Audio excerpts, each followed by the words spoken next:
Boa noite, chegando aqui para mais um Imagine Sorocaba, nosso projeto de lives que tem como objetivo ouvir diversas vozes, né, para que a gente comece a pensar numa cidade assim que todo mundo se respeite, né, que todo mundo se enquadre nela.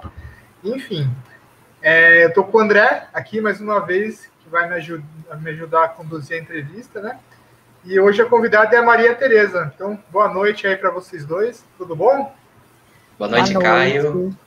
Boa noite, Maria Tereza. Prazer te receber aqui para mais essa conversa, né, Caio? Que a gente essa semana está com esse tema de trazer vozes femininas, né, aqui para a gente conversar sobre feminismo, sobre essa luta toda, né, fazendo essa homenagem ao Dia das Mulheres. Então, prazer te receber aqui, Maria Tereza. O prazer é meu, meninos, Caio, André. Obrigado pelo convite, obrigado pelo acolhimento. E é sempre importante a gente ter espaços para falar a respeito de feminismos, porque nós somos muitas mulheres, então nós temos especificidades e necessidades que são diferentes. Então é importante a gente ter canais de comunicação que abordem todos esses tipos de mulheres. Isso aí, né? E também para a gente começar a desmistificar esse assunto também, né? Tem gente que fica até com medo de falar, né? Aqui não é para ter medo não e nem vergonha, então vamos que vamos, né? Então, Maria Tereza, se você quiser se apresentar aí para a galera que está assistindo, fica à vontade aí, comente um pouco da sua vida, da sua trajetória, enfim. O que você quiser falar, fique à vontade. Obrigado, Caio. Bom, eu sou Maria Tereza, eu sou mãe do Davi, sou uma mulher negra, feminista negra, do movimento social. Tenho uma pequena empresa de comida chamada Delícias da Casa. Então, eu escrevo projetos, né? Então, eu divido o meu cotidiano entre criar o Davi, cozinhar e escrever projetos. Que de uma forma ou de outra são coisas que vão se cruzando, porque tudo é alimento, né? Então eu faço comida e, como diz o Mia Couto, cozinhar é um ato de amor. E aí essa mesma comida alimenta as pessoas, essa mesma comida alimenta o Davi, e é o que me retroalimenta para conseguir escrever projetos de qualidade para uma série de ONGs e instituições do movimento social. E aí, no meio de tudo isso, eu tenho uma militância que ela vem se acentuando no decorrer dos anos aqui em Sorocaba.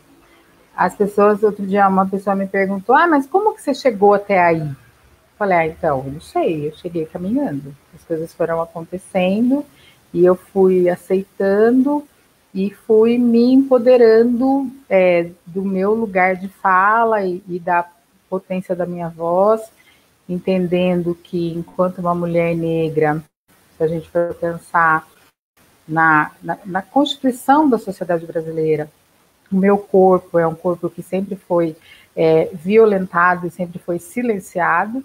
Então, no decorrer da minha trajetória, eu fui entendendo e fui me desamarrando, na verdade, desses estereótipos, né? Porque a gente escuta muito dizer que as mulheres negras, elas são a base da pirâmide, elas são subservientes e que elas têm um lugar que é pré-definido, né? E a gente vive na mesma sociedade, né? O mesmo preconceito que me atravessa vocês e atravessa todo mundo que está ouvindo a gente. Então, no decorrer da minha trajetória, conforme a gente vai amadurecendo também, eu fui entendendo que eu precisava me desamarrar desses lugares. Não é porque alguém disse que eu tinha que ser ou porque a minha avó foi, eu vou ser também, né? Com todo respeito à minha ancestralidade, aos meus antepassados, aos escravos que vieram, às mulheres que pariram e morreram, com todo o meu respeito, toda a minha admiração, porque se eu cheguei até aqui, eu cheguei até aqui por causa delas, mas que eu não preciso repetir essa história. Né? Então, conforme eu fui entendendo esse lugar, esse novo lugar, eu fui ressignificando o meu lugar, eu fui me empoderando, né, deste Maria Tereza, porque Maria Tereza é um nome que só de falar já assusta, né? Eu falo Maria Tereza, eu falo, meu Deus do céu, socorro, minha mãe está me chamando. Porque é um nome muito forte. Então, eu sempre tive muito medo do meu nome. Então, eu sempre preferi o Tereza, algumas pessoas me chamavam de Maria, né? Mas hoje em dia eu consigo vestir esse Maria Tereza com muita consciência do meu lugar de fala, da minha capacidade de elaboração política, de elaboração teórica, né? Da minha capacidade enquanto profissional da cozinha, porque, mas ela é cozinheira. Sou cozinheira, sim, faço uma comida que é deliciosa. Curto minha profissão, é a profissão que me sustenta o meu filho, que muito tempo me ajudou, me ajudou na casa da minha mãe, né? Então, com o tempo, eu fui entendendo que o meu corpo, ele não é só um corpo político, ele é um corpo político que precisa estar em ação para que a vida da sociedade vá se transformando, para que eu possa ser instrumento, porque, na verdade, eu acho que todos nós, cada um dentro do que faz, dentro da sua especificidade, é instrumento na mão do universo, né? E aí eu vou chamar de universo quem você quiser acender a sua vela, sabe? Porque eu não me importo para quem você acende vela, eu me importo que você acenda, porque o caminho da gente tem que ser iluminado, né? Então, eu costumo dizer isso, a gente é instrumento na mão desse universo, e a gente precisa ser instrumento afinado, para tocar de maneira harmônica, né, essa grande sinfonia da vida. Então, eu acho que é mais ou menos assim que eu tenho pautado o meu caminho, a minha trajetória, a criação do meu filho, e a maneira com que eu vou lidando com os problemas mesmo que a gente vive, né? Porque problema todo mundo tem. Maria Tereza, e você começou a contar essa sua trajetória aí no feminismo, né? Pelo jeito que você comentou, parece que foi algo assim que foi se construindo, né? Você querendo melhorar a sua vida, enfim, você evoluindo como uma pessoa deve fazer, todo mundo deve fazer, né? Mas quando que você chegou nesse momento que falou, poxa, agora eu tenho que olhar para as outras mulheres também? Porque isso que você traz, né, é um questionamento interno, pessoal, que te fez crescer, né? Que algumas mulheres não têm nem a possibilidade de pensar que elas podem fazer algo diferente, né? Não sei. Mas como é que surgiu esse pensamento que você podia fazer para as outras mulheres também? Quando eu percebi que as mulheres que detêm, né, esse privilégio do espaço de poder e do lugar de fala, não faziam por mim. Então, quando você... Na verdade, o meu crescimento enquanto mulher feminista e esse olhar para esse movimento, enquanto um movimento transformador, ele nasceu, ou ele começou a se construir depois que meu filho nasceu. Porque eu morei muitos anos em Salvador. E meu filho nasceu lá em Salvador. E a gente tinha uma realidade como todas as mulheres pretas da periferia de Salvador. Então, eu trabalhava o dia inteiro, de noite eu fazia faculdade, e meu filho, como diz na Bahia, ficava criado pelos outros, né? Porque mulher tem isso, a gente quer trabalhar e a gente quer crescer, e a gente quer fazer 1 milhão de coisas, dizendo que é para que o futuro dos nossos filhos seja melhor. Então, a gente entra nesse caminho e a gente esquece que o futuro dos nossos filhos só vai ser melhor se a gente estiver perto deles. E aí a gente só descobre isso quando eles são adolescentes, porque aí quando eles são adolescentes, a gente já formou, já fez carreira, já comprou casa, já viajou para a Europa, e aí a gente quer ir desesperado atrás desse filho. E aí ele fala, ô mãe, eu tô afim dos meus amigos, mãe, eu quero namorar, eu quero curtir a vida, eu não quero que você fique me cheirando o dia inteiro. Então, quando ele nasceu, é que eu tive essa percepção dessa questão de olhar para o feminismo, de olhar para mim, de olhar para a maternidade, não só enquanto uma função que me deram porque eu pari, mas de também olhar para essa maternidade como uma função política de criar um menino negro que não fosse machista, que não fosse homofóbico e que tivesse assim, uma consciência de mundo melhor do que os homens que a gente conhece, né? E aí eu comecei a olhar para esse movimento feminista e comecei a me envolver nesse movimento feminista, que é hegemonicamente não negro, compostos por mulheres de classe média e que têm necessidades diferentes da minha. Então, quando eu chego nesse movimento para ser mais específica, eu chego nesse movimento quando eu chego aqui em Sorocaba, porque isso é uma diferença muito grande, né? Em Salvador tem muita mulher preta, em Salvador você tem o movimento negro que é super organizado, então você tem muitas potências, né, em Salvador, quando se trata de movimento negro, de movimento feminista negro. Então, eu não tinha problemas, porque todas as vozes ecoavam mais ou menos como a minha, e as disputas dentro do feminismo, né, do movimento feminista, eram ligeiramente equilibradas. Né? Então, quando eu chego aqui em Sorocaba, e que eu vou procurar um movimento feminista, ou que eu começo nessa movimentação de movimento social, é onde eu percebo que este movimento é um movimento que não me representa. E não é que ele não me representa porque essas mulheres são ruins, são desonestas, não é nada disso. Elas não me representam porque elas têm necessidades diferentes das minhas, e porque até certa medida, o movimento feminista não negro, ele diz que todas as mulheres são iguais. E as mulheres não são iguais.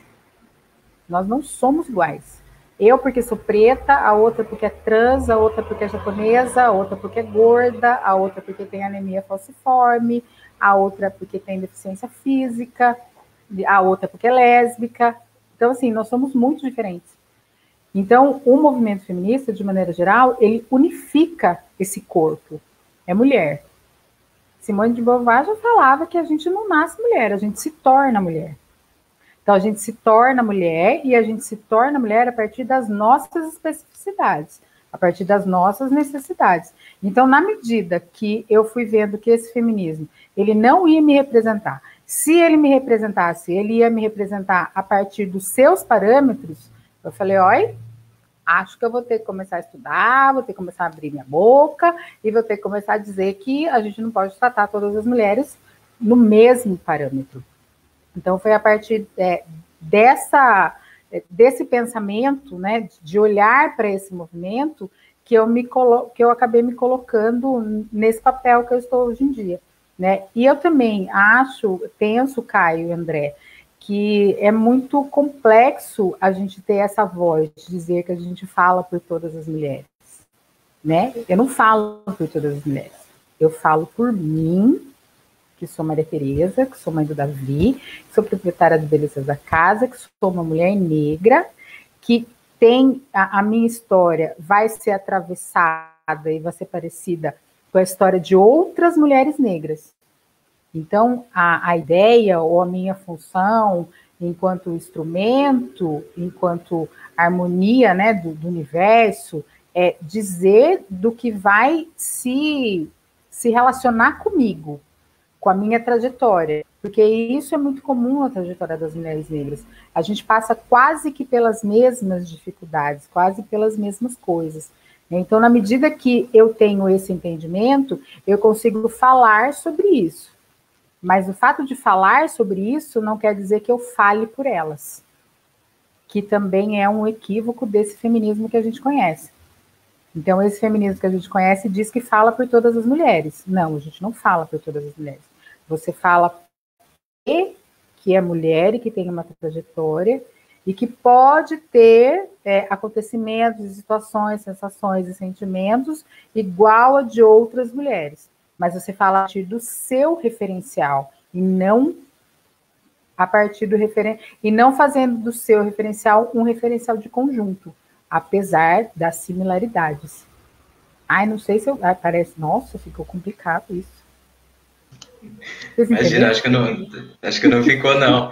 É só uma coisa assim que eu refleti, assim, né, dessa importância, né, de nesses movimentos sempre dar voz para todo mundo, né? Não pegar, sim, assim, como você disse, você é mãe, você é uma mulher negra, e falar, eu falo por todas. Não, tem que ter essa integração de todo mundo, né? De todo mundo que está ali, para saber quais são as necessidades, né? E entrando nisso, eu queria ver contigo, assim, que você falou que o movimento negro lá em Salvador, que você morou, era muito forte. Como que você vê a diferença entre as necessidades do movimento de lá e o movimento aqui em Sorocaba? Você consegue fazer um paralelo, assim? Olha, é a questão da organização mesmo, né? É uma questão de organização, de necessidade e de materialização da prática. A gente tem em Salvador, no estado da Bahia, a quantidade de pessoas negras é muito maior. Em Salvador, especificamente, se eu não estiver muito enganada, é o segundo país com mais pessoas negras depois da África. As necessidades das pessoas negras em Salvador, elas são muito gritantes. Então, em Salvador tem bairros que você não tem água, né? Tem bairros que você tem ônibus a cada 1 hora, né? Tem bairros que tem esgoto a céu aberto, né? Coisas que a gente acha que não existe mais. Coisas que, por exemplo, a gente até vê aqui em Sorocaba, mas em quantidade muito menor. Então, a situação de violência e de opressão dos corpos negros em Salvador meio que obrigou essa população, sabe, a se organizar, né, a se organizar em coletivos, a se organizar em movimentos, a se organizar individualmente também e se manter nesse campo de luta. Aqui em Sorocaba é diferente, sim. Sorocaba foi a última cidade do estado de São Paulo a assinar a libertação dos escravos ou a libertar os seus escravos. Então, a gente ainda tem um pensamento aqui que todo lugar, né? O Brasil inteiro, nesse governo, a gente percebeu o quanto a gente é patriarcal, o quanto a gente é colonialista, né? O quanto a gente é opressor. Aqui em Sorocaba não é diferente. Sorocaba foi um dos lugares onde o Bolsonaro teve a votação mais expressiva. Então, por aí, nos detalhes que a gente entende a profundidade e o perigo da história única. Então, a gente vai percebendo que Sorocaba ela ainda mantém o lance das famílias, dos sobrenomes, né, de algumas pessoas que estão em determinados lugares, elas vão morrer naqueles lugares, porque elas não saem daqueles lugares, porque aqueles lugares é como se fossem delas, eu cheguei aqui, daqui eu não vou sair. Então, isso vai oprimindo as pessoas. E aí a gente também está no estado de São Paulo, que é diferente do estado da Bahia, né? Por mais difícil que seja a situação econômica aqui, ela ainda é melhor do que na Bahia. Então, as mulheres negras aqui, a organização delas acaba sufocada por esse feminismo que é mais amplo, por esse feminismo que é mais unificado, né? Hoje em dia, a gente já tem uma organização melhor dessas mulheres, elas já se organizam mais, elas já têm voz, e elas ocupam lugares mais específicos, né? Então, aqui em Sorocaba você tem o Momunes, que é o Movimento das Mulheres Negras de Sorocaba, que a Mazé, que é a presidente do Momunes, a gente tem o Quilombinho, que hoje em dia quem preside o Quilombinho é a Luísa, mas quem fundou o Quilombinho foi a Rosângela Alves. Então, aí você vai ter a professora Ana Maria Mendes na Uniso, né? Então, você já tem a Lourdes Liege, que foi da Coordenadoria da Igualdade Racial, e aí depois você tem a Joana Dark, que também foi da Coordenadoria da Igualdade Racial, a Lourdes também foi do Conselho de Desenvolvimento da Comunidade Negra. Então, essas mulheres elas foram entendendo, né, a importância de estar nesses lugares, e elas foram se colocando nesses lugares para ter condição de disputar um lugar dentro desse feminismo, que ele é muito imenso. Então, hoje em dia, o ano passado, que foi ano eleitoral, nós tivemos muitas candidatas, muitas mulheres negras que foram candidatas aqui em Sorocaba, e isso foi a primeira vez na história das eleições, né? Aí você pode até falar assim para mim, mas você teve um monte e ninguém se elegeu. Não, ninguém se elegeu. Mas por que tinha um monte e ninguém se elegeu? Primeiro que para você se eleger, você precisa ter visibilidade, você precisa ter dinheiro, você precisa ter um partido que te apoie, né? Não adianta só você ter um número e um partido e uma legenda. Você precisa ter toda uma estrutura partidária que te dê condição de chegar à vitória numa eleição. Mas já foi um grande passo, porque agora a gente já sabe, né? Essas mulheres já entenderam que o lugar delas é o lugar que elas quiserem, inclusive no parlamento. Então, eu sempre falo isso, assim, a natureza não dá saltos, nós tampouco. Então, se a gente, de novo, vou falar isso, se a gente for pensar, né, na nossa colonização, se a gente for pensar na nossa construção enquanto indivíduos, a partir de um país que foi estruturado em cima da mão de obra escrava, a gente ter eleito em São Paulo a Erika Hilton é uma puta vitória. Se a gente pensar que a gente só tem 130 anos de libertação dos escravos, e a gente tem um movimento negro unificado, a gente tem a Marcha das Mulheres Negras, a gente tem o cursinho pré-vestibular Steve Biko em Salvador, que já possibilitou o acesso de milhares de jovens negros às universidades do Estado e às universidades federais. Então, a gente tem tido muitas conquistas, né? Mas é que a quantidade de opressão que a gente sofre é muito maior. Então, quando a gente olha para essas conquistas, a gente fala assim, nossa, mas só fez isso. Não, gente, é muita coisa. Se a gente for pensar na quantidade de jovens negros que morrem, né, no genocídio da população negra, da juventude negra, se a gente for pensar na quantidade de homens adultos negros que são mortos pelo braço armado do Estado, que é a polícia, né, a gente ter eleito, se eu não estiver muito enganada, foram 10 ou 12 mulheres negras para as câmaras de vereadores no Brasil inteiro, pela primeira vez, foi uma onda de mulher negra que invadiu a política desse país. A gente tem feito muita coisa. Não, é isso mesmo, né? A gente tem que celebrar, né, essas pequenas vitórias, né? Porque quer dizer que as coisas estão caminhando, né? A gente não está parado. As coisas estão evoluindo e estão fluindo. E como é que faz hoje para alcançar o maior número de mulheres negras, para que elas possam realmente se empoderar, né? Saber que elas têm condições de sobressair, né?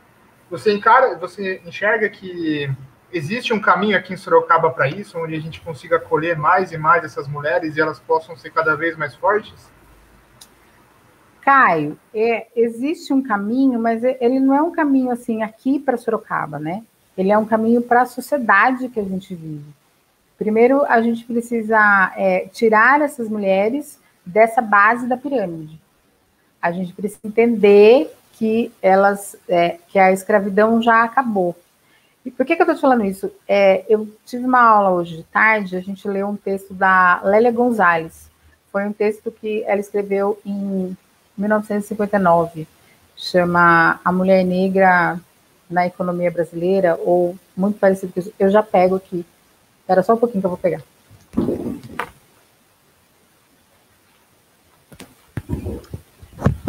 Estamos tendo uma aula com a Maria Tereza aqui hoje. Gente, olha, eu vou falar.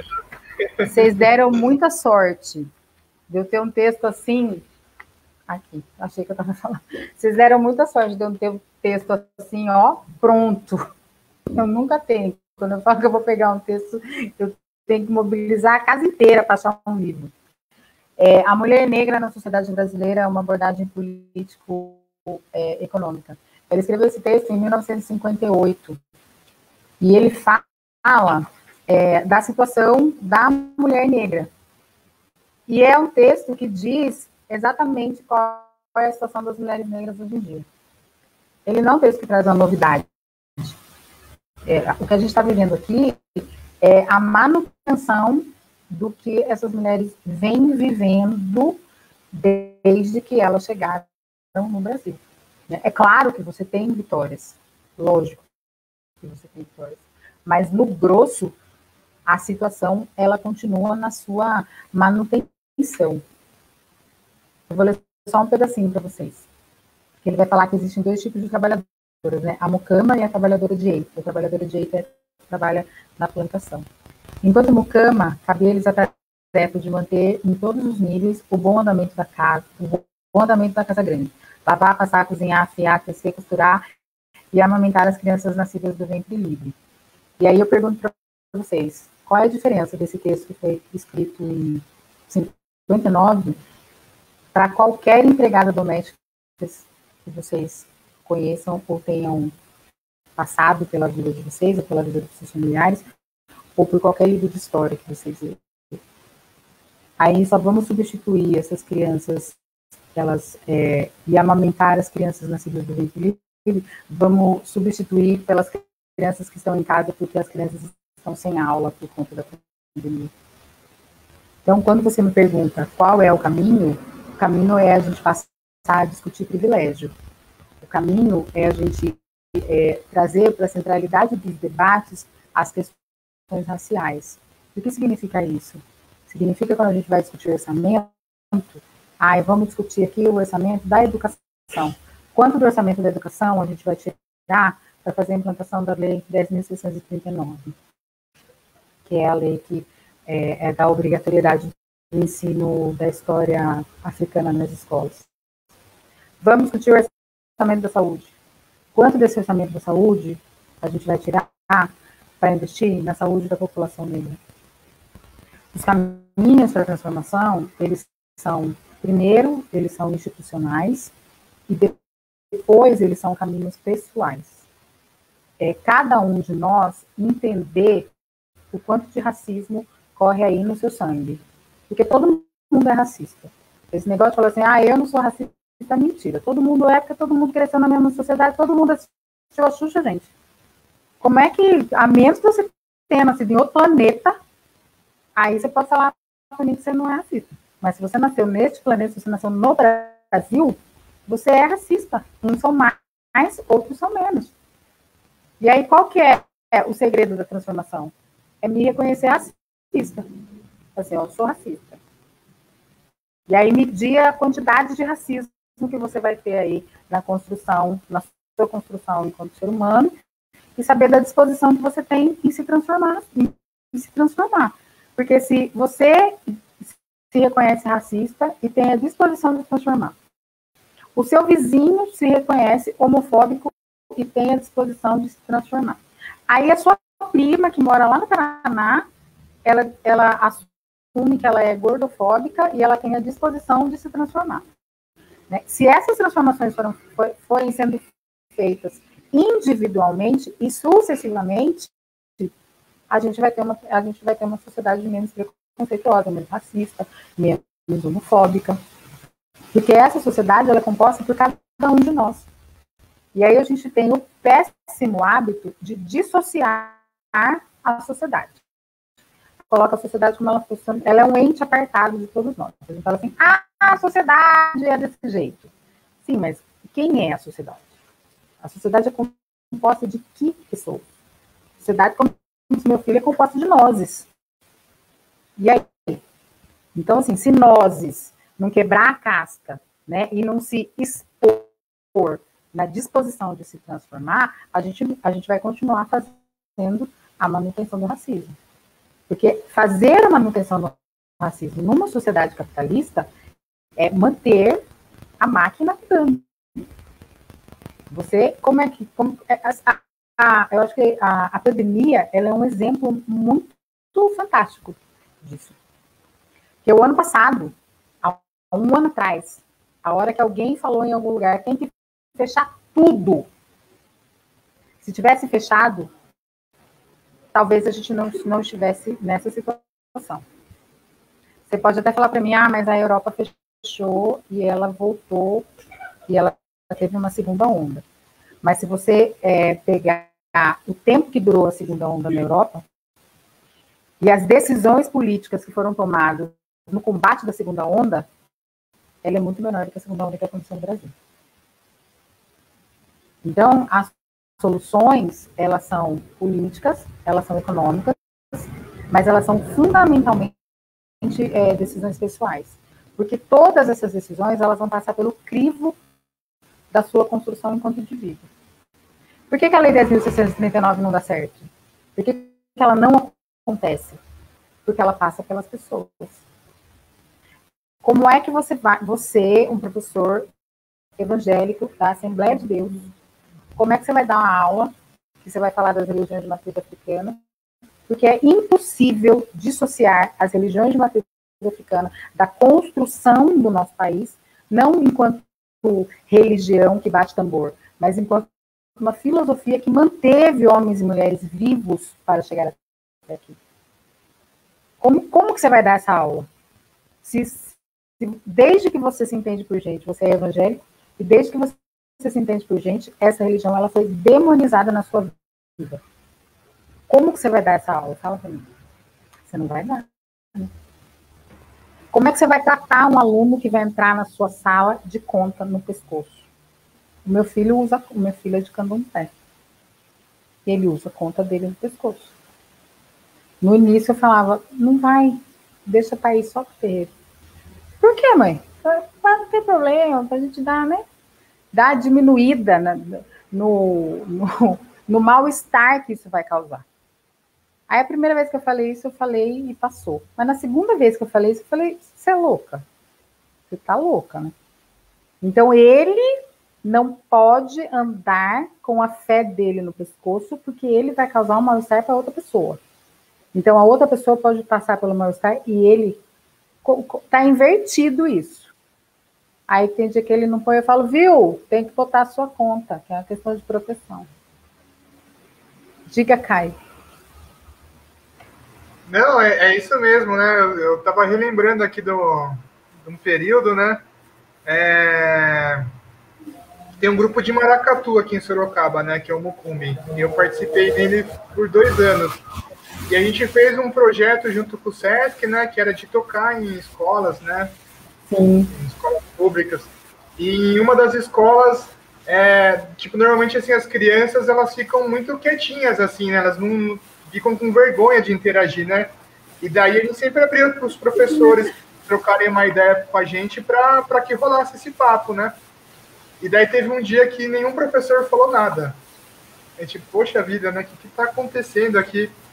Daí, quando acabou a apresentação, uma professora de artes chegou da gente de canto e falou: meu, desculpas por vocês passarem por isso, né? Por não ter acontecido diálogo nenhum, né? Ficou uma apresentação musical só. E era isso, né? A diretora era evangélica e ela falou: se soubesse que a gente ia falar de matriz africana no colégio dela, ela nem ia abrir a porta dela pra gente. Então, acontece, né? Quando a gente vivencia isso, fica muito mais nítido, né? Acho que a vivência, ela é muito pouca, né? Porque vivemos distante uns dos outros, né? E quando você se permite a estar próximo, né? A conhecer a cultura do outro, a escutar o outro, a ter empatia, né? Somente isso, né? Sim.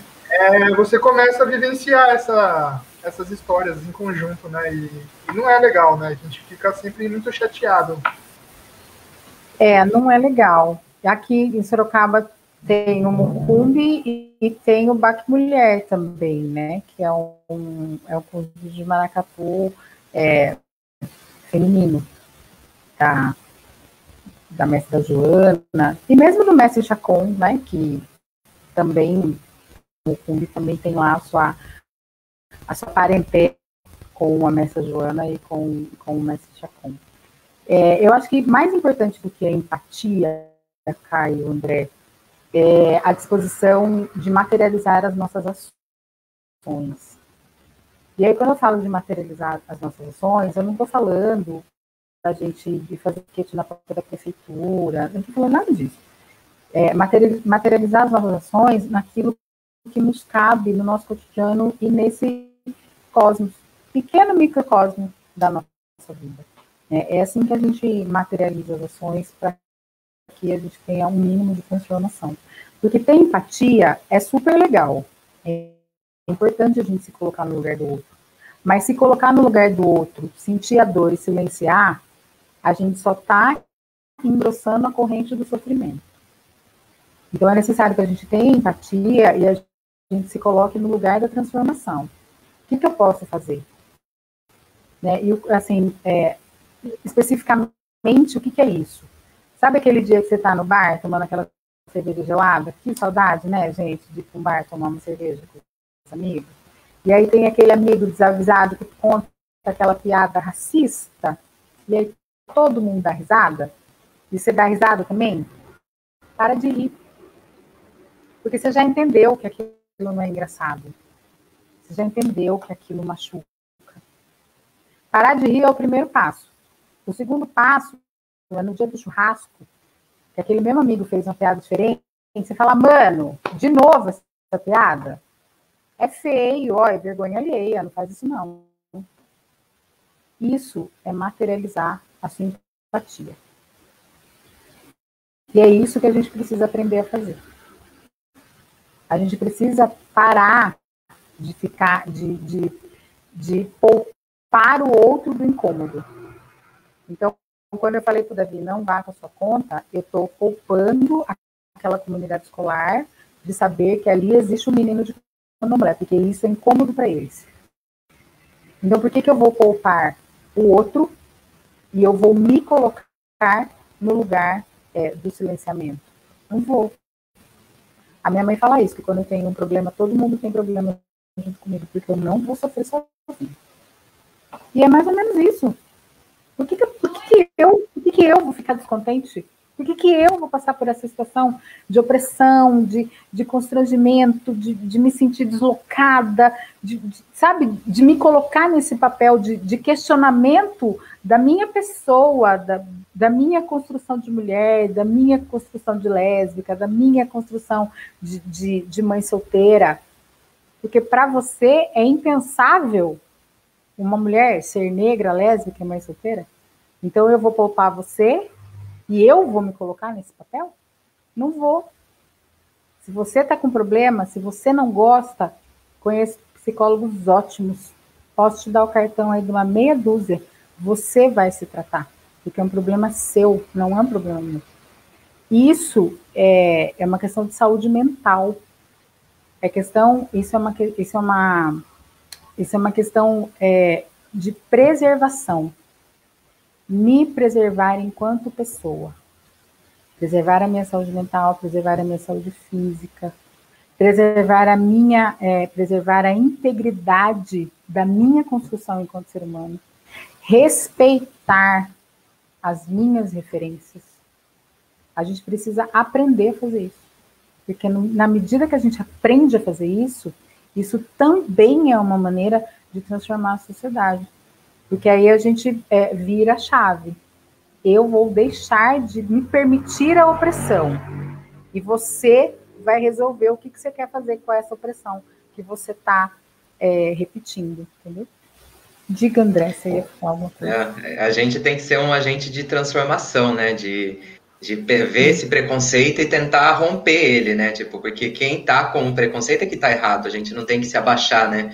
Diante disso, né? Tava refletindo sobre isso.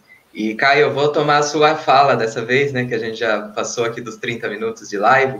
E a gente tem a pergunta, né? Que a gente sempre faz para o convidado, né? E para você, e daí eu queria saber de você, Maria Tereza, o que você acha, assim, como você imagina uma Sorocaba ideal? O que você acha que precisa ser transformado, assim, para a gente ter uma cidade mais acolhedora e tudo mais na sua visão, né?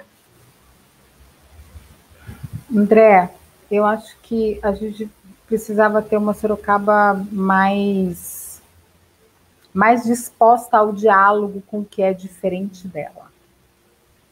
Acho que para a gente poder ter uma Sorocaba mais livre, né, mais acolhedora, né, uma cidade em que as pessoas podem exercer o seu papel de cidadão, seria uma cidade em que o diálogo é o primeiro passo para qualquer construção.